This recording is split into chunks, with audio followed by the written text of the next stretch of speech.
こんにちは、メイです。前回はキャンプサイトを作ったので、今回は最後の島クリエイトということで、サブ住民のお家周りを作っていきます。最後の島クリエイトはどんな風になるのかなと思った方は、ぜひチャンネル登録をお願いいたします。今回クリエイトするところは、キャンプサイトから左に行ったところです。今日も元気に海を歩いていきます。いかにも中途半端で終わっている場所が、今回作るエリアです。2段目の段差はこの時に作ったものですね。今は見えていませんが、灯台があるところです。マップで見てみるとこの辺り、島の左上全部ですね。少し広い範囲ですが、頑張って作っていきます。まずは2段目の拡張工事から、北の海まで2段目を作り、ついでに3段目も作ります。ここの場所を何を作ろうか悩みに悩んで、2週間ほど悩みました。思いついたものは数知れず、闇に葬り去りました。何回も作り直したは消し去っています。何かあったけど、何もなかったことにしています。結局悩んだ末にたどり着いた答えは、階段を使い切ろうという答えです。途中でケチって階段をつけるのをやめたりしたので、2個ほど余りがあるんですよね。2個もあれば複雑なものができるのではと考えましたが、シンプルになります。3段目は4マス程度と少なめです。もはや3段目と呼ぶのか疑問な大きさです。空に続くスロープを設置します。最後だからできる贅沢な使い方です。普段の私ならもったいないなと思って絶対にやりませんね。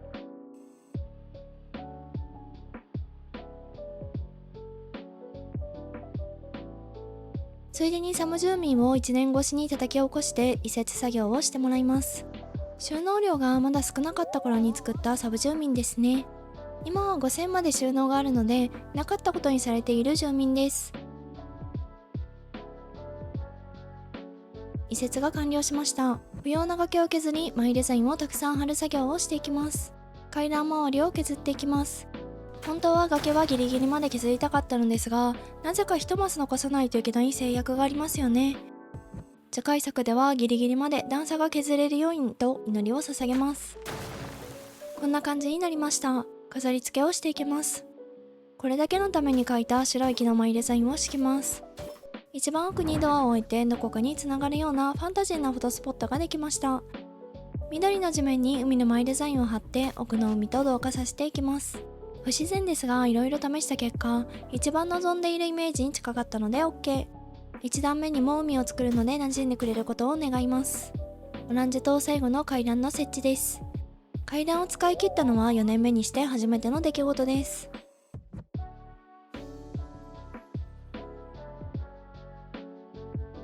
階段の場所がバッチリ決まったので、周りを海にしていきます。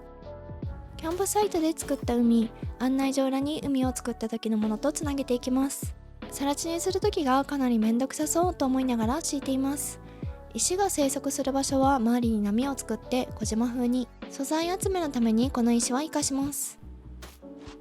キャンプサイト側の海ができたので、次はサブ住民の方をやっていきます。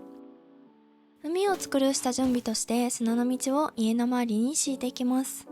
このサブ住民宅は海辺のカフェにしたいので、カフェっぽいような雰囲気作りをしていきます。砂浜は大きめに敷いて後で敷かなくてもいいように、大は小を兼ねるということでやっていますが、大体フラグですね。割と大きめに敷きました。住宅周りを整備していきます。スロープから左側の海までをつなげていきます。この道路を使うのも最後かと思うと寂しいですね。乾いた感じがお気に入りの道路です。左の砂浜は青バラを捨てることができないのでそのままです。珍しいお花って絶対に捨てられないんですよね。この花と草のマイデザインはお借りしたものです。パールの水車小屋を作った時にお世話になったマイデザインですね。敷くだけで可愛くなるので可愛いもの好きな方におすすめです。お借りしたマイデザインは概要欄にありますのでぜひチェックしてくださいね。下に見えている海は山を作った時に敷いた海で、これをつなげていきます。この岩は邪魔なので消します。橋処理が難しいので後で隠す前提で波を作っていきます。道から家までタイルでつなげていきます。リゾート地みたいなカフェにしたいので波を作っていきます。今回のモデルは淡路島にある幸せなパンケーキ屋さんの幸せの階段というフォトスポットです。海に続く階段と扉があって素敵なんですよね。今回それを表現したかったのですがちょっと難しすぎましたね。2段目ではなく1段目に階段を作るべきだったのかと何回も考えてしまっています。家周りのマイデザインが敷けたので飾り付けていきます。砂地との境目を隠す感じで石垣を立てます。リゾート風にビーチベッドを置いて、この上のパラソル部分だけ何度欲しいと思ったことかと思いながら置いています。毎度おなじみデコイちゃん。白いリアル寄りの鳥はこれしかないので愛用品ですね。奥の海に出る前提の船を置いて貝殻を散らします。こちらに登場したのはガーデンチェア。砂浜によく似合う子ですね。飲み終わった空の瓶をテーブルの下に置いて境目は麦畑で隠していきます。麦畑以外にいい感じに隠せるものを知りたいですね。マス目いっぱいギリギリの家具ならいけると思うんですが、意外とナチュラル系統だと少ないんですよね。低木を代わりに植えるのもいいかもしれないですね。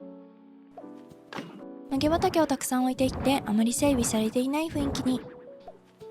お店の横に洗濯物を置きます。現実世界ではあまりない配置ですね。洗濯物は埴輪に任せる最新型です。微妙なところは全て隠します。一部だけ階段にして場所にメリハリをつけます。こういうところにあると降りたくなるんですよね。人間の本能でしょうか。草に家具を置くとめちゃくちゃ可愛くなるのでおすすめです。大体の飾り付けが終わりました。ここの隙間が気になるので隠すより目線をそらす感じで家具を置いていきます。手前に文字や絵のある家具があると目線が集まりやすいので緑の地面が多少気にならなくなりましたね。崖下ができたので崖上を作っていきます。爽やかな感じを出したいのでここは白メインのタイルを使います。灯内下も忘れずにマイデザインを敷きます。左側のスロープの木と合わせたいので上に続くスロープ下も木を敷きます。下準備が終わったので最後の仕上げをしていきます。白い鉄の柵を立てていきます。柵を立てると奥の水が見えづらくなる気がします。家具は白系でまとめ青とのコントラストを意識します。崖上ができました。これで全て完成です。どこかに続くドアと海辺のカフェはいかがだったでしょうか。今回でオランジェ島のシーズン2の島クリエイト編が終わりました。残すはあとサブ住民のお部屋と手書きマップの作成です。シーズン2最後の島クリエイトお疲れと思った方はぜひいいねボタン、チャンネル登録、メンバー登録はまだの方はお願いいたします。SNS もやっていますのでお気軽にフォローしてくださいね。最後までご視聴ありがとうございました。また次回の動画でお会いいたしましょう。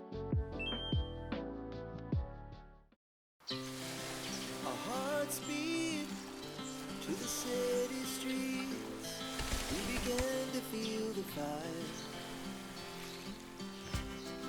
We rise like tall buildings as the chemicals they take us higher. The night's young and it's just begun as she puts her hand in mine. We wanna chase the night, wanna dance to the light, pull the stars from the sky, just two hearts running wild. Never sleep, never stop, as we shout from the top. We're gonna be two hearts running wild.